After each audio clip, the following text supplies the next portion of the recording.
I think it's inspiring if we don't let our past to define our futures. If you don't always think about the past or your past experience, you can create a new identity for your futures. Hi, my name is Yuliku, and I have a project that I would like to work till the end of my life. Just this project is called the Library of Emotions, but sometimes I call it I-language. It's about the things people want to share to themselves or to others, but I ask them to share in silence, so nobody actually say a word. I just capture the things they want to express only with their emotions. I have always been an introvert. Right now I'm a little bit more expressive, but I think my nature is still an introvert. I find spoken words has limits to share the depths or share the things you care about. And I think people feel really uncomfortable when nobody is talking, or they feel really bad when somebody's not saying anything. They think that maybe the person is judging them or not showing friendliness to them, and I want to change that idea.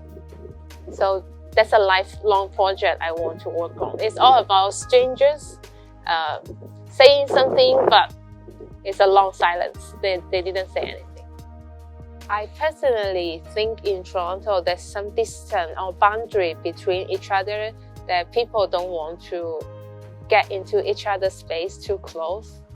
And I thought it would be interesting to just photo or video people's personal or intimate moments and share it to everyone who's living in this city, so they know that what people hate and what people care about, what people desire, what people are longing for, and what's their stories, and make people feel more comfortable when they are near each other and don't always worry about the boundaries.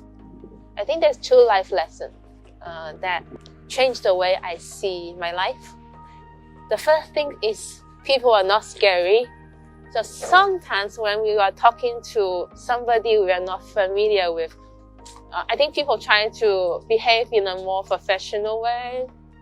But if you talk to a lot of people, you realize everyone is the same. Everyone has their fears, their sorrow, their desire. So everyone is the same. So the lesson I learned is that everyone is similar. Doesn't matter who you are talking to. We can treat each other maybe like our friends, or maybe just see each other like ourselves. We are similar. So there's nothing to be scared or awkward about. The second lesson is very important for me, is that you can do things in a million different ways. Some people think if I go to a college, I got this diploma, I have to find a job in this field because this is the direction that's best for me. But what I learned from doing my projects, because I try to do things in different ways to get a different result, I realized there's billion different ways of doing things. Let's say if you want to quit because you don't think this works for you, I think you should do it and try a different direction. Because our life has lots of possibility. If you don't try it, you don't know which direction you can possibly be. There's a question I keep asking people since 6 or 7 years ago. If you can talk to your 10-year-old self, what would you tell yourself? Most people tell them, the younger self, the things they wish they could do. I got lots of different answers, and I keep thinking, but why couldn't we just start doing those things now as a 20 or 30 years old? We still have time. But most people wouldn't think about that way. They wish they can talk to their baby self and ask them to do the thing they wanted to do. But they never think about maybe they can do that now. I think it's the fear that's stopping us. We believe that we don't have this time and energy to achieve things. And sometimes we believe that we cannot do those things. If I want to say something to people, just do it. Just do it.